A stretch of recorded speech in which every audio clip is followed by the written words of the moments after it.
अनिल दिख रहा है आपको? Yes sir. हाँ अनिल बताइए। सर थोड़ा नीचे, इसमें नीचे लीजिए। ओके, किस पॉइंट पर आपको? यस सर, आप मैं बता दूंगा सर आपको। ठीक है, बाकी सब रिप्लाई करो एक बार। आरू सुनाई दे रहा है आपको? आवाज़ आ रही है? सर सर यस एक sir. Minute. Okay, Anuja reply नहीं कर रहे हैं आप? हेलो? हेलो। हाँ अनुजा, आप कल प्रेजेंट नहीं थे बेटा? तो यहाँ पे वो फोन रिबूट हो गया था, उसके बाद फिर ऑन ही नहीं हुआ अप्रॉक्स 15-20 मिनट्स तक। ठीक है, और वो लेक्चर ऑन था, मैंने ज्वाइन किया हुआ था। ठीक है, थोड़ा ध्यान दीजिए आप, है ना। हाँ नील बताइए, आप डाउट बताइए। सर ये D by D X equal to Q by epsilon और ये P minus N plus N D minus N है जो लिखा हुआ है ना सर। जी हाँ बताइए। सर इसमें P minus N plus N D minus N है, ये वाली टर्म कहाँ से है सर, ये पता नहीं चल रहा मुझे। अच्छा बेटा, एक्चुअली हम यहाँ पर पॉजिटिव चार्ज और नेगेटिव चार्ज की बात कर रहे थे। अभी मैं एक बार यहाँ क्लियर कर देता हूँ, मैंने थोड़ा किया था एलेबोरेट, आपने थोड़ा ध्यान नहीं दिया होगा, कोई इशू नहीं है। ठीक है, फाइनली अगर हम इस डायग्राम में जाते हैं, देखिए है ना, यहाँ डायग्राम में जाते हैं, ये आपको ये डायग्राम, ठीक, पी और एन टाइप डायग्राम इस पॉइंट पर है। ये this is a P type and this is a N type, right. तो अब हम बात क्या कर रहे हैं, हम इस ट्रांजिशन रीजन की बात कर रहे हैं फाइनली।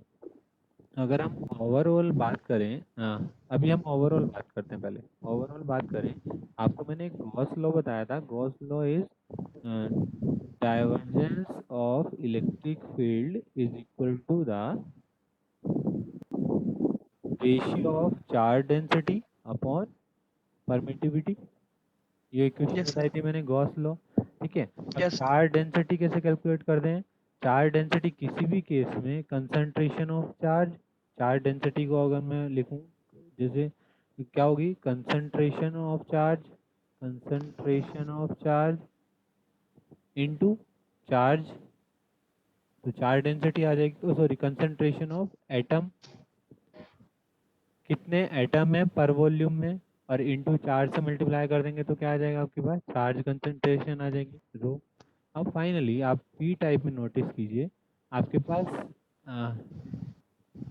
जो पी एन डायोड में है ओवरऑल, जो पॉजिटिव चार्ज क्रिएट कर रहे हैं वो कौन कौन क्रिएट कर रहा होगा? एक आपके पास N, number of electrons concentration, basically N denoted by a number of electron concentration, ये नेगेटिव चार्ज प्लॉट कर रहा होगा। और आपके पास डोनर और रिसेप्टर के केस में नेगेटिव चार्ज कौन प्लॉट कर रहा है? N A, N A. तो एन ए और एन तो नेगेटिव चार्ज प्लॉट कर रहे हैं, तो फाइनली चार्ज जो डेंसिटी हो जाएगी इसमें आप माइनस क्यू से मल्टीप्लाई करोगे because of negative charge, minus Q of N and minus Q of N A. Overall charge density due to negative charge, clear है? सिमिलरली अगर मैं पॉजिटिव चार्ज की बात करूं, तो पॉजिटिव चार्ज यहाँ पर क्रिएट कौन कर रहा है? होल, एक तो होल क्रिएट कर रहा है और ये प्लस साइन क्रिएट कर रहे हैं। This is a concentration of N D, donor concentration. तो पॉजिटिव चार्ज एक तो एन डी क्रिएट कर रहा है, एक कंसंट्रेशन ऑफ होल क्रिएट कर रहा है, ठीक है। तो फाइनली आपके पास इसमें चार्ज डेंसिटी निकालने के लिए चार्ज से मल्टीप्लाई करेंगे, क्योंकि एन डी क्या होता है? एटम पर वॉल्यूम, एटम की कंसंट्रेशन है। पी क्या है? एटम पर वॉल्यूम, एटम की कंसंट्रेशन है। तो फाइनली इसमें पॉजिटिव चार्ज से मल्टीप्लाई करेंगे फॉर चार्ज कंसंट्रेशन। तो पॉजिटिव चार्ज कंसंट्रेशन ये आए हैं हमारे पास, और नेगेटिव, तो overall charge concentration in P N diode is Q of N D plus Q of P minus Q of N A minus Q of N. तो finally यहाँ से अगर हम Q कॉमन ले लेंगे तो क्या बच जाएगा आपके पास? P minus N, P minus N and plus N D minus N A, right. तो इस टाइप से यस हमने सर। लिखा था वहाँ पर। तो फॉर्मूला हमने क्या लिखा था? Del dot E, divergence of electric field is equal to charge density upon permittivity. तो फाइनली हमने चार्ज डेंसिटी को डायरेक्टली ये पुट कर दिया था। ठीक है। Yes sir. ठीक है, फिर हमने एक एजम्पशन एज्यूम करी थी कि आपका ट्रांजिशन रीजन में पी और एन की कंसंट्रेशन अवेलेबल नहीं होगी, सिर्फ एन और डी की अवेलेबल होगी। तो फिर हमने वो एजम्पशन ली थी। फिर उसके बाद नेक्स्ट एजम्पशन ली थी, अगर हम पी साइड की बात करेंगे, सिर्फ और सिर्फ पी साइड की बात करेंगे तो एन ए आएगा, और सिर्फ और सिर्फ एन डी साइड की बात करेंगे तो एन डी आएगा। ठीक है, तो हमारे पास दो इक्वेशन वहाँ से इसलिए क्रिएट हो गई थी। ये हमने ये दोनों इक्वेशन यहाँ पर लिख दी थी फाइनली। ये हमारी फर्स्ट इक्वेशन आई थी डी बाई डी एक्स की। फिर उसके बाद हमने ये दोनों इक्वेशन देखिए एरिया वाइज डिवाइड कर दिया। ओवरऑल तो क्या यस था N D minus N A, लेकिन एरिया वाइज इसमें एन डी रहेगा 0 टू एन एन साइड में, और पी साइड के केस में क्या रहेगा एन ए। ठीक है, तो एरिया वाइज फिर ये सेम इक्वेशन को डिवाइड कर दिया। हाँ, अब बताइए नील, कोई डाउट है? यस सर, एक और है सर, थोड़ा इसको नीचे लीजिए। ठीक है, ओके। सर इसमें जो आपने लिमिट लगाई है ना, ये सर यहीं पर। यहाँ पर हाँ सर, ये 0 टू ई नोट लगा रखी है एक तो सर आपने। 0 टू ई नोट है, हाँ ये एप्सिलॉन नहीं है, yes 0 sir, two E naught, हाँ ठीक है। ई नोट, और सर एक इधर लगा रखी है minus x p not to 0।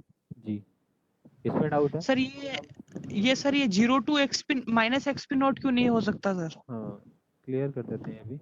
अभी देखो, हम यहाँ पर हमने इक्वेशन नंबर फर्स्ट को लिया, आई थिंक सेकंड को लिया था।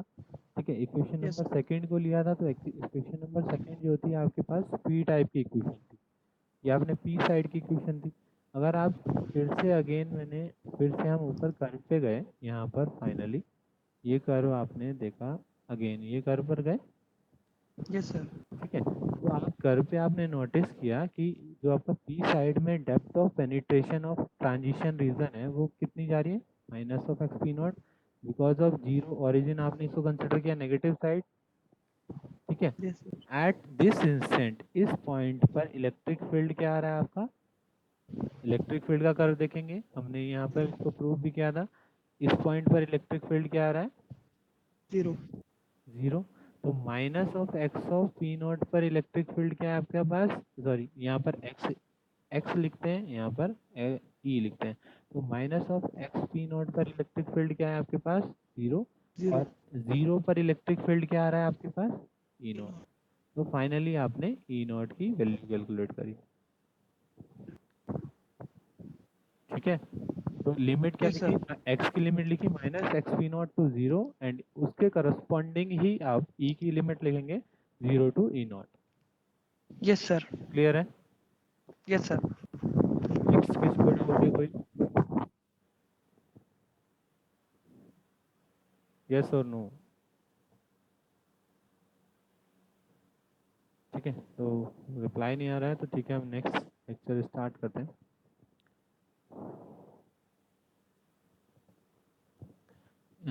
जो भी आज हम क्वेश्चन डिस्कस कर रहे हैं वो सब गेट के क्वेश्चन है, गेट में आए हुए क्वेश्चन है, आप खुद ही सॉल्व कर सकते हैं सब क्वेश्चंस को। फाइनली नोटिस कीजिए, consider two energy level E1। क्या है एनर्जी लेवल, तो फाइनली एनर्जी लेवल किससे माइंड में आपके क्या क्रिएट हुआ, एक आपके पास आपने यहाँ पर एक कंडक्शन बैंड ड्रॉ किया, this one is a valence band. तो हमने यहाँ पर एक वैलेंस बैंड और कंडक्शन बैंड यहाँ ड्रॉ कर दिया। ठीक है, लेवल E1, अब एनर्जी लेवल E1 की पोजीशन बता रहे हैं, E1 E electron volt above the Fermi level. Suppose हमने यहाँ पर एक फर्मी लेवल एज्यूम कर लिया, this is a EF and you know the value, this is a EC and this one is a EV। Finally एक हमने E1 को assume किया, E1 अबव है फर्मी लेवल एनर्जी से, यहाँ पर इसकी वैल्यू होगी आपके पास E1, और कितना वोल्ट अबव है, E वोल्ट। तो फाइनली इसकी वैल्यू क्या हो गई, E। ठीक है, next, and E2 energy level assume किया, then E electron volt below the Fermi energy level. तो E2 एनर्जी लेवल है वो कहाँ लाई कर रहा है, वो सेम बिलो द यहाँ पर लाई कर रहा है, this is a E2 and it's value is also E electron volt. तो E इलेक्ट्रॉन वोल्ट से नीचे फर्मी एनर्जी लेवल से नीचे E2 लाई कर रहा है एंड E1 लाई कर रहा है, यहाँ तक हमें पता लग गया। फाइनली वो P1 और P2 बोल रहे हैं, P1 P2 are respectively the probability of E1 being, मतलब P1 की वैल्यू क्या है, E1 being occupied by an electron and E2 being an empty state. Empty state means hole, ठीक है। जो P2 है वो प्रोबेबिलिटी, तो E2 पर अगर हम होल की कंसंट्रेशन चेक करेंगे उसके केस में प्रोबेबिलिटी है, और P1 जो है आपके E1 एनर्जी लेवल पे इलेक्ट्रॉन कंसंट्रेशन की प्रोबेबिलिटी है, ठीक है। तो ये क्लियर है, अभी हमें क्वेश्चन यहाँ से क्लियर हो गया। फाइनली अगर मैं P1 की वैल्यू लिखूंगा तो P1 की वैल्यू क्या किस टाइप से लिखूंगा, थोड़ा सा स्पेस ले लेते हैं। ये आपने ड्रॉ कर दिया, ठीक है। अब फाइनली अगर मुझे P1 की वैल्यू लिखनी है तो P1 इज इक्वल टू होगा concentration of probability concentration of electron, जिसे हम फर्मी डिराक डिस्ट्रीब्यूशन से डिनोट करते हैं। इसका फॉर्मूला क्या था, 1/1 plus E raise to the power E1 minus EF divide by KT, यही फॉर्मूला था। E1 क्यों लिखा, क्योंकि हम E1 एनर्जी लेवल पर वैल्यू की बात कर रहे हैं। तो फाइनली आपको E1 माइनस EF नोन है, ई इलेक्ट्रॉन वोल्ट, तो आपने इसका फॉर्मूला क्या लिख दिया, 1/1 plus E raise to the power E upon KT, right. तो अब फाइनली आपने देखा था, तो इस केस में हम क्या करते थे, this value is greater than of KT, then इसको 1 को निगलेक्ट कर देते, तो फाइनली आपके पास वैल्यू क्या आ जाएगी, ये माइनस साइन में आ जाएगा, तो minus of E by KT आपके पास प्रोबेबिलिटी वैल्यू आ गई P1 की, ठीक है। अब आपके पास P2 की वैल्यू चेक करेंगे। P2 क्या है आपके पास, P2 is a probability of hole. तो फाइनली अगर मैं f ऑफ, इसको E1 बोल सकते हैं यहाँ पे, f ऑफ E1, अगर मैं f ऑफ E2 कैलकुलेट करता हूँ तो ये किसकी आएगी, probability of electron at energy level E2, ठीक है। हमेशा फर्मी डिराक डिस्ट्रीब्यूशन फंक्शन क्या देता है आपके पास, probability of electron at energy level E2। तो सेम मैं फॉर्मूला अगर मैं अप्लाई करूँगा तो यहाँ पर क्या हो जाएगा, 1/1 plus E raise to the power E2 minus of EF divide by KT। तो finally E2 minus EF, E2 is less than EF, then इसकी वैल्यू क्या की, माइनस ऑफ E। तो फाइनली आपके पास आएगा 1/1 plus E raise to the power minus of E by KT, ठीक है। अब आपको क्या कैलकुलेट करना है, आपको कैलकुलेट करना है, आपको पता है कि ये आपने इलेक्ट्रॉन की कंसंट्रेशन निकाली है, तो होल की कंसंट्रेशन की प्रोबेबिलिटी क्या हो जाएगी, 1 माइनस एफ ऑफ E2। हमने जब प्रूफ किया था, याद हो आपको, N2 में, तो हमने क्या लिखा था, NV into 1 minus of FE, जब हमने P की कंसंट्रेशन हम कैलकुलेट कर रहे थे। जब हमारे पास फॉर्मूला प्रूफ होकर आया था P equal to NV into e raise to the power minus of EF minus EV divide by KT, ये हमारे पास फॉर्मूला एक आया था, आपको रिमाइंड करवा दूं। तो उस केस में भी हमने क्या, होल की कंसंट्रेशन कैसे लिखी थी, probability 1 minus F of E। तो finally 1 minus F of E2 equal to P2 आ जाएगा यहाँ पर। तो आप इसको सॉल्व करेंगे तो 1 माइनस दिस क्वांटिटी करेंगे, 1/1 plus E raise to the power minus of E divide by KT, then इसको माइनस किया तो फाइनली क्या आ जाएगा, 1 e raise to the power minus E divide by KT upon 1 plus E raise to the power minus of E divide by KT। हम जब ये derivation कर रहे थे, इस केस में भी एक अजम्पशन ले रहे थे कि E is greater than equal to KT। अगर ये E equal to greater than equal to KT होगा तो approximate e raise to the power, मान लो आप इनफाइनाइट अगर कैलकुलेट करेंगे, ये वैल्यू जितनी भी ज़्यादा होगी उस केस में ये वैल्यू क्या आएगी, 0। तो फाइनली हम इस टर्म को नियर अबाउट 0 एज्यूम कर लेते हैं, क्योंकि 1 में ऐड करने से कोई इफेक्ट नहीं पड़ेगा जनरली। तो ये वैल्यू आ गई आपकी फिर से e raise to the power minus E by KT। ये किसकी वैल्यू थी आपकी, P2 की वैल्यू। तो P2 की वैल्यू भी आपके पास ये आ गई और P1 की वैल्यू भी आ गई। तो finally relation is P1 equal to P2। ये 2 मार्क्स का क्वेश्चन था गेट 1। आपको ये थोड़ा माइंड में, ये प्रैक्टिस से क्लियर होना चाहिए कहाँ किस चीज़ को निगलेक्ट करना है। फाइनली आपको एक पॉइंट निगलेक्ट करने का पोर्शन ये क्लियर कर देता हूँ मैं। जैसे हमने यहाँ इस पोर्शन में निगलेक्शन किया था E बाई KT, जैसे अभी मैं एक बार फिर से यहाँ पर वेट अ मिनट, अगेन मैं यहाँ पर 1 लिख देता हूँ, ठीक है। यहाँ पर मैं 1 लिख देता हूँ। फाइनली अगर आप ये एज्यूम किए यहाँ पर क्या e raise to the power e by K T, और हम e को कह रहे हैं e is several times of K T. Basically यहाँ पर e की वैल्यू कोई पॉजिटिव क्वांटिटी आ रही है, इस several times of K T means हम एज्यूम करें आइडियली इनफाइनाइट। तो अगर इनफाइनाइट वैल्यू करें तो इसकी वैल्यू बहुत ज़्यादा आएगी, और किसी भी मैक्सिमम लार्ज क्वांटिटी में 1 ऐड करेंगे तो कोई इफेक्ट नहीं पड़ेगा, इसलिए हमने 1 को निगलेक्ट कर दिया था। सिमिलरली इस केस में हमने क्या किया था, यहाँ पर भी हमने बोला था e several times of K T. Basically E F बहुत ज़्यादा नीचे है, इसका मतलब ये हुआ। तो यहाँ पर जैसे हम कैलकुलेट करेंगे तो e several times of K T means इस क्वांटिटी, ये क्वांटिटी फाइनली फिर से पॉजिटिव आएगी, तो यहाँ पर क्या हो जाएगा e of minus infinity. It means ये जीरो के नियर अबाउट लाई कर रहा है, क्योंकि e raise to the power minus infinity की वैल्यू क्या होती है, जीरो।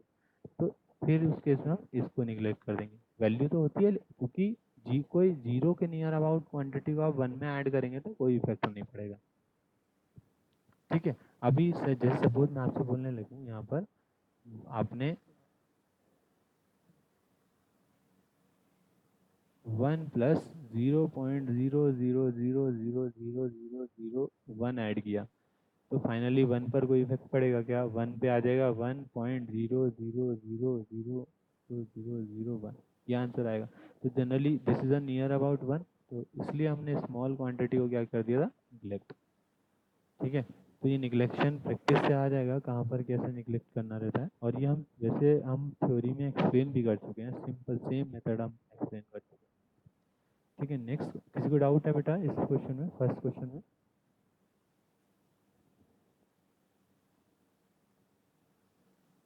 नील, डाउट है बेटा फर्स्ट क्वेश्चन में?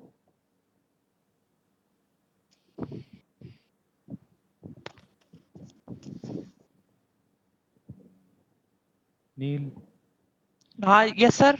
डाउट है बेटा कोई? No sir. ओके, ठीक है। किसी को डाउट हो तो रिप्लाई कर दीजिए, आप लोग कोई भी रिप्लाई नहीं कर रहे हैं, ठीक है। यस और नो एटलीस्ट बोल दीजिए कि जब मैं आपको स्पेस देता हूँ, टाइम देता हूँ। Second question is, in an intrinsic semiconductor the free electron concentration depends on। Basically intrinsic semiconductor की बात कर रहे हैं तो कंसंट्रेशन क्या होगी आपके पास, n ऑफ i। आपको मैंने n ऑफ i का फॉर्मूला लिखवाया था, a not T cube upon into e raise to power something, ऐसे फॉर्मूला लगाया था। तो finally ni is totally dependent on temperature. तो इफेक्टिव मास पर डिपेंड नहीं करता है, इफेक्टिव मास ऑफ होल्स पर डिपेंड नहीं करता है, टेम्परेचर ऑफ द सेमीकंडक्टर पर डिपेंड करता है। तो एन का मैंने आपको फॉर्मूला लिखवाया था with the in the form of temperature, ठीक है। तो इसका आंसर डायरेक्टली ये 1 मार्क्स का क्वेश्चन होगा गेट में। जो डायरेक्टली आंसर होते हैं, फॉर्मूला बेस्ड होते हैं डायरेक्टली, वो आपका 1 मार्क्स का क्वेश्चन होता है। ये आपका 2 मार्क्स का क्वेश्चन था फर्स्ट, ठीक है। नेक्स्ट क्वेश्चन इज, ये देखिए क्वेश्चन, ये भी 1 मार्क्स का क्वेश्चन है। According to Einstein equation, Einstein equation क्या लिखी थी हमने, D N upon mu N equal to, Aru क्या लिखा था हमने, D N upon mu N equal to,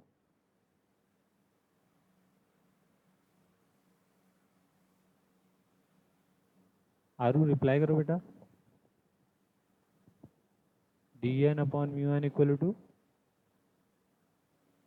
what is Einstein equation?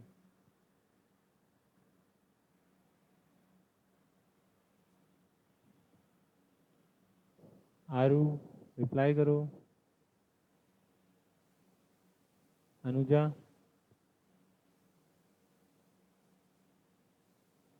Kernel,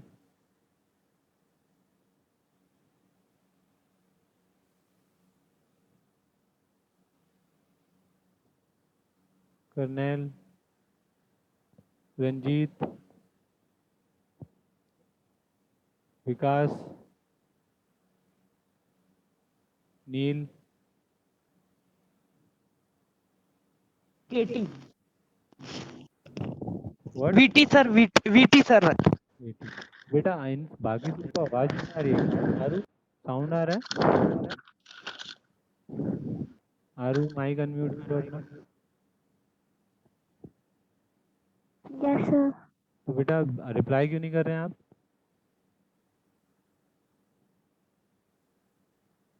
Aaru mic unmute कीजिए आप अभी थोड़ी देर के लिए। आप रिप्लाई क्यों नहीं कर रहे हैं?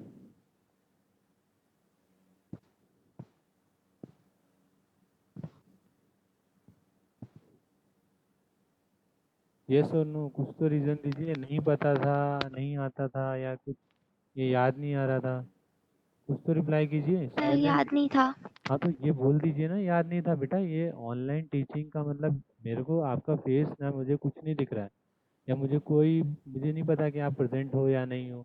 वो आपके ऊपर है। आपको कुछ सीखना है तो आप प्रेजेंट होगे, नहीं सीखना है तो मैं तो डिलीवर करके चला जाऊंगा, मेरे को तब भी फर्क नहीं पड़ेगा। ठीक है, लेकिन एटलीस्ट आप रिप्लाई करके ये बोलो कि नहीं पता। सेम आप कोई भी रिप्लाई नहीं कर रहा हो, याद नहीं आ रहा है तो बोलो, याद करा देते हैं इसको फिर से। आप कोई भी रिप्लाई नहीं कर रहे हैं। सिंगल नील को थोड़ी पढ़ाने के लिए आया हूँ मैं।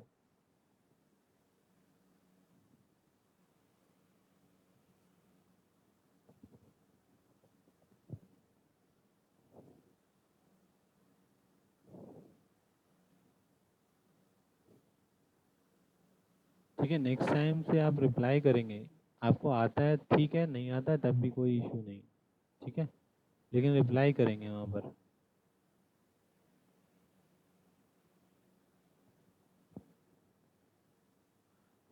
According to Einstein equation, finally पूछा, ये लिखा भी है कि आइंस्टीन इक्वेशन क्या थी, D N upon mu N equal to D p upon mu p equal to V of T. Basically आपका डिफ्यूजन कांस्टेंट था, ये आपका mobility of electron and diffusion constant for holes divide by mobility of holes. Basically ratio of this quantity is always equal to V T.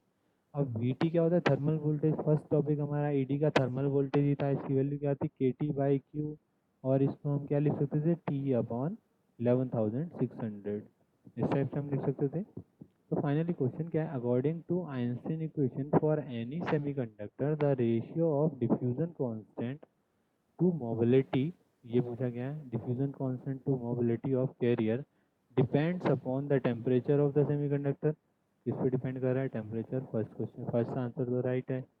Next, depends upon the type of semiconductor, बिल्कुल भी depend नहीं कर रहा है, type दोनों के case में same है। Very varies with life time of the semiconductor, बिल्कुल रॉन्ग है। इज अ यूनिवर्सल कांस्टेंट, बिल्कुल गलत है। यूनिवर्सल कांस्टेंट नहीं है, बेसिकली टी पर डिपेंड कर रहा है। टी का वैल्यू अगर 300 होगी तो 300 अपॉन 11,600 हो जाएगा।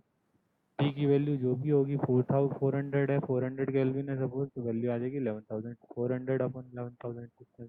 Basically ratio of these two quantity depends on only the temperature of the semiconductor. ये भी 1 मार्क्स का क्वेश्चन था आपके पास।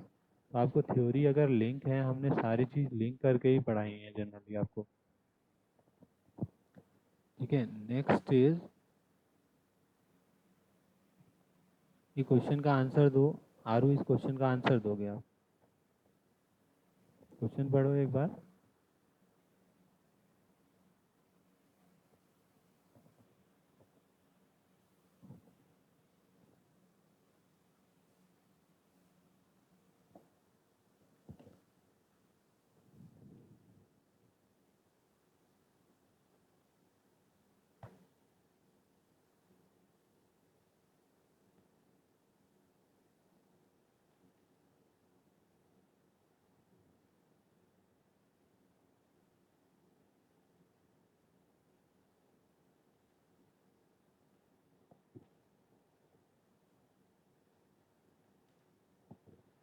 बेटा ऐसा नो बोलो, आपको आता है तो ठीक है, आप आंसर बताइए। आ रहा है, अगर आप ट्राई कर रहे हैं तो कोई नहीं, टाइम ले लीजिए, कोई इशू नहीं है।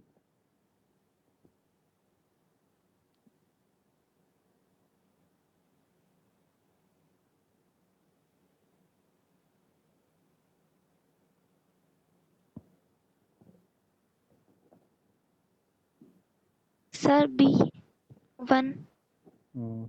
ठीक है, कैसे?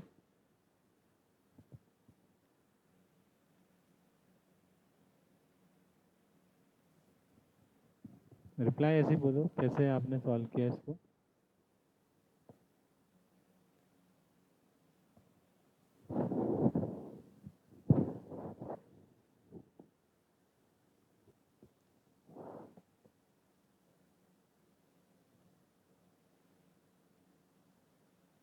अनुजा आंसर बताओ इसका बेटा।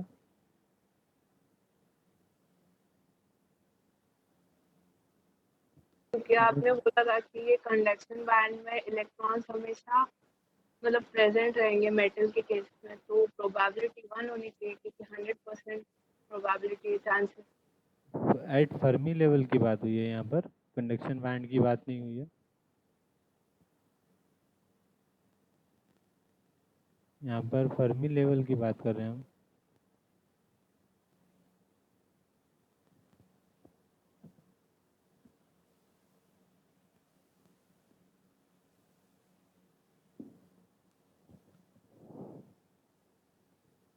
अनुजा आंसर बताइए आप। आपका भी 1 है।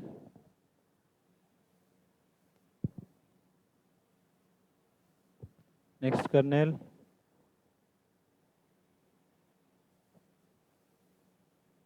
आएगा कितना आएगा बेटा? सर 1। 1 क्यों आएगा, रीजन बताओ। सर वो ओवरलैपिंग करते हैं ना उसमें, मेटल्स केस में, बैलेंस बैंड और कंडक्शन बैंड। अच्छा, और क्या कहते हैं, रंजीत आप बताओ आंसर। पर मुझे नहीं आ रहा है। अच्छा, नील।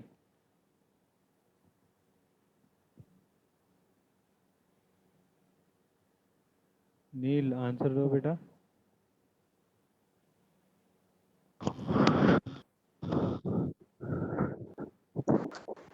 हेलो हाँ, आंसर दो बेटा। सर 0.5। ठीक है, 0.5 आपने, नील ने आंसर दिया है 0.5, 0.5। और कोई आंसर? और कौन है? कौन कनेक्टेड है बेटा? और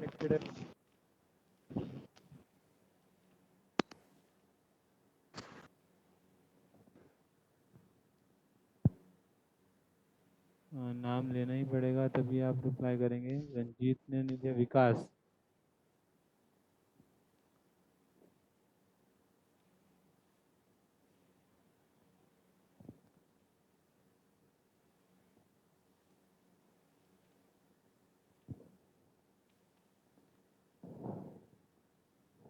विकास, यस आंसर आ रहा है बेटा आपको कुछ?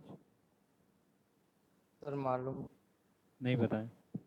ठीक है, ये क्वेश्चन आप लोग खुद से ट्राई करोगे, ऑनलाइन पढ़ना है सब चीज़ों का। ठीक है, वैसे हमारे पास फर्मी एनर्जी, फर्मी जो आपके पास प्रोबेबिलिटी का फॉर्मूला होता है 1/1 plus E raise to the power E minus E F divide by K T. तो एट फर्मी लेवल पर हम चेक कर रहे हैं, तो एफ ऑफ ई एफ हम चेक करेंगे, तो हमने ये सॉल्व भी किया था 1 plus E raise to the power 0 by K T means E raise to the power 0 means 1 and 1/2। But आपका डाउट क्लियर है कि जैसे आरू और अनुज ने आंसर दिया 1, हम मेटल की बात कर रहे हैं और ये जनरली हम लिखते हैं सेमीकंडक्टर के केस में। तो आप ये दोनों तीनों जिन्होंने भी आंसर दिया है, ये डाउट क्लियर कीजिए कि मेटल के केस में भी या ये फॉर्मूला एग्जिस्ट करता है या नहीं करता। अगर मेटल के केस में ये फॉर्मूला एग्जिस्ट करता है तो आंसर इज 0.5, और अगर नहीं करता तो आरू और अनुज का आंसर ठीक है 1। ठीक है, तो सबसे पहले आप ये दोनों वेरीफाई करेंगे। आपके पास एक टास्क मिल गया है ये कल तक के लिए। ये मैं आपसे क्लास में पूछूंगा कि सेमीकंडक्टर और मेटल के केस में फर्मी डिराक डिस्ट्रीब्यूशन का फॉर्मूला जो चेंज होता है या नहीं होता। राइट, आरू क्लियर है मेरा पॉइंट? आरू सर। क्लियर है? मैंने क्या पॉइंट किया आपको? हाँ सर। ठीक है, आपने अपने लेवल पे आंसर सही दिया है और नील का भी आंसर सही है, लेकिन नील का आंसर यहाँ से फॉर्मूले बेस्ड है। ठीक है, अब जो मैंने डाउट आपको क्रिएट करके दिया है, इस डाउट को क्लियर करना है आपको। नेट से पढ़िए, कहीं से भी पढ़िए, सॉल्यूशन लिख लीजिएगा, है ना। कल हम इसको क्लास में, नेक्स्ट क्लास में डिस्कस करेंगे इस चीज़ के बारे में। अच्छा हुआ ये डाउट क्रिएट हुआ, एटलीस्ट आपको थोड़ा सा ये तो पता लगा कि इस केस में हमें क्या सोचना है। ठीक है, फाइनली हम एक नेक्स्ट क्वेश्चन में स्विच करते हैं। Next question is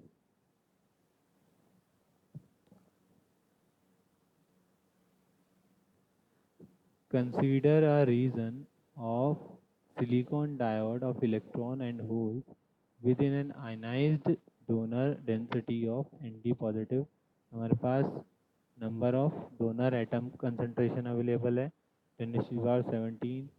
The electric field at x equal to 0, x equal to 0 यहाँ पर है, तो यहाँ पर E की वैल्यू क्या है 0, and the electric field at x equal to L इस पॉइंट पर इलेक्ट्रिक फील्ड की वैल्यू क्या है 50 किलो वोल्ट पर centimetre, right, in the positive x direction है. Assume that the electric field is 0 in the y and z direction at all point. y और z direction में electric field क्या है आपका 0. ठीक है, यहाँ तक ये इन्फॉर्मेशन गिवन है. नेक्स्ट टारगेट क्या है आपके पास क्वेश्चन का टारगेट इज क्यू. हाँ, अभी silicon, I think silicon diode ही, हाँ सिलिकॉन डायोड की बात कर रहे हैं यहाँ पर.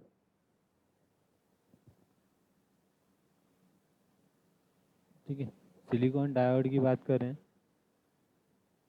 तो अब फाइनली आपके पास ये वैल्यू गिवन है, क्यू की वैल्यू गिवन है. इस केस में आपके पास परमिटिविटी गिवन है, परमिटिविटी गिवन है for silicon. The value of L in nanometre हमें कैलकुलेट करनी है. ठीक है, तो आप इस क्वेश्चन को हमने डेरिवेशन की थी अभी. तो डेरिवेशन जो हम कोई भी अगर गेट में क्या होता है जनरली, आप ये माइंड सेट कर लीजिए, गेट में ऐसा होता है डायरेक्टली फॉर्मूला बेस्ड जो क्वेश्चन होते हैं बहुत ही रेयरली होते हैं. अगर ये फॉर्मूला बेस्ड क्वेश्चन होंगे तो 1 या 1 मार्क्स का ही होगा मिनिमम, सॉरी मैक्सिमम 1 मार्क्स का होगा.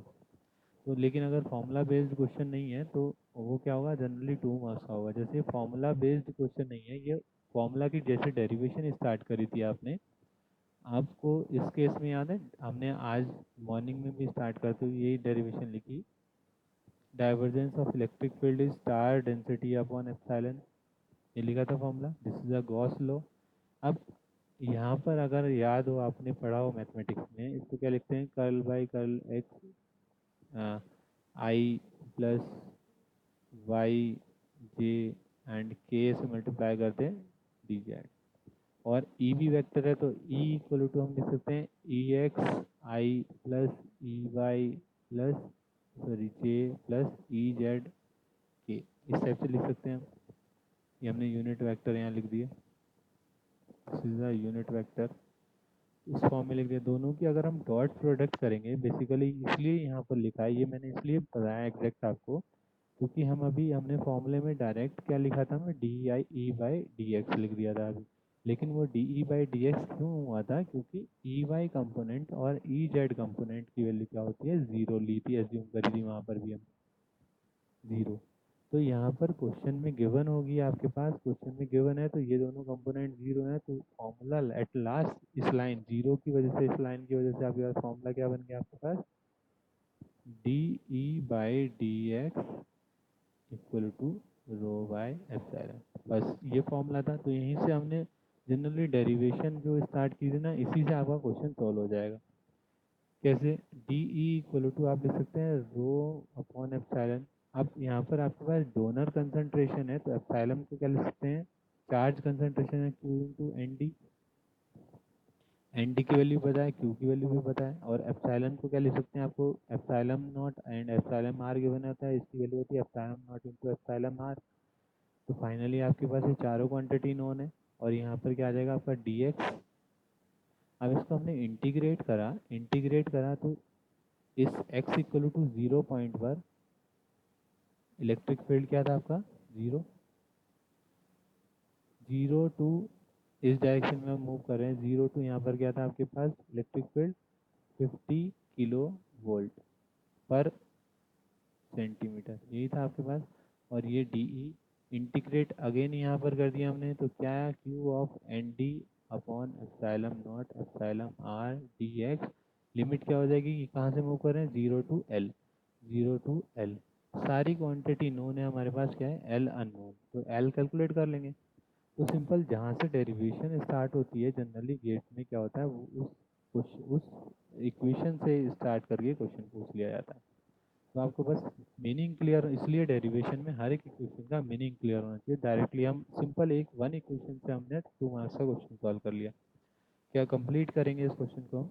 0 to 50 into 10⁻³ वोल्ट पर सेंटीमीटर DE इक्वल टू यहाँ लिखा था हमने Q of ND upon epsilon not epsilon R, then limit is 0 to L D of X।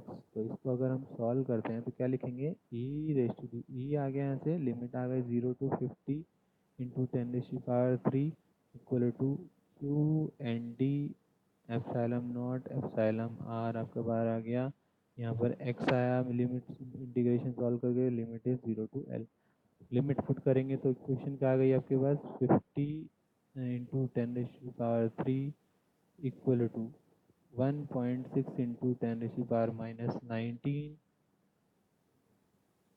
Into ND is 10⁻17 divide by epsilon is 8.85 into 10⁻⁻14 into 11.7। तो finally आप जैसे आप L की unit check कर रहे हैं, L को कैलकुलेट कर रहे हैं, तो थोड़ा ये नोटिस कीजिए कि यहाँ पर सेंटीमीटर में गिवन है, यहाँ पर ND भी आपका क्या था 10⁻17 पर सेंटीमीटर क्यूब। तो फाइनली एक यहाँ पर 1 सेंटीमीटर यहाँ आएगा डिवाइड में, और यहाँ पर सेंटीमीटर क्यूब यहाँ डिवाइड में आएगा, और 1 सेंटीमीटर क्या आपके एप्सिलॉन नॉट। तो फाइनली आपके पास ओवरऑल जो आंसर आएगा L आएगा आपके पास सेंटीमीटर में। ठीक है, तो इसको सॉल्व करते हैं।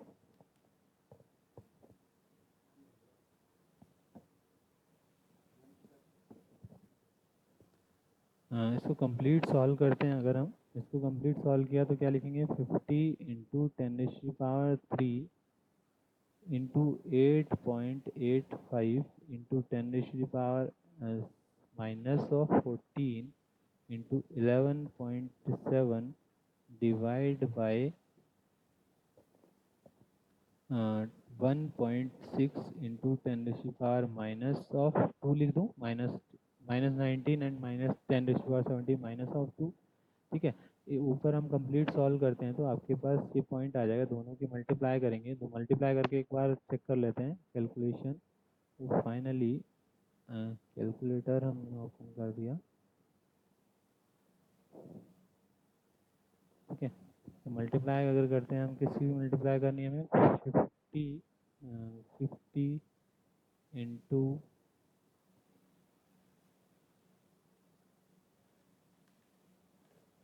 50 इंटू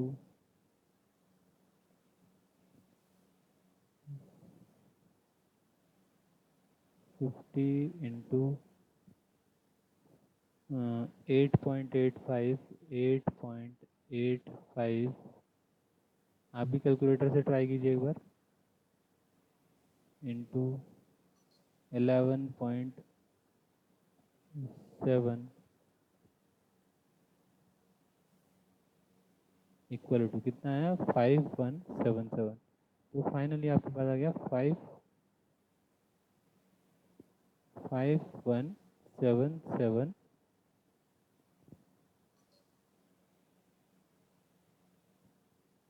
5177.25।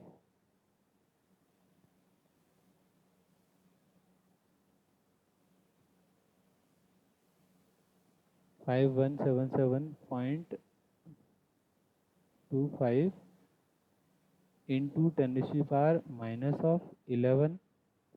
ठीक है, और यहाँ पर ये क्या वैल्यू आ गई, 10⁻⁻14 -3 -11, एंड ये 2 प्लस में हो जाएगा तो 10⁻, ये हो जाएगा -9, और इसमें डिवाइड क्या करना है आपको, 1.6 से डिवाइड करना है। तो फाइनली आपने जैसे डिवाइड किया 1.6 से, तो आप 1.6 से डिवाइड कीजिए तो 5177.25 ये था यहाँ पर, डिवाइड बाय 1.6, आंसर इज 3235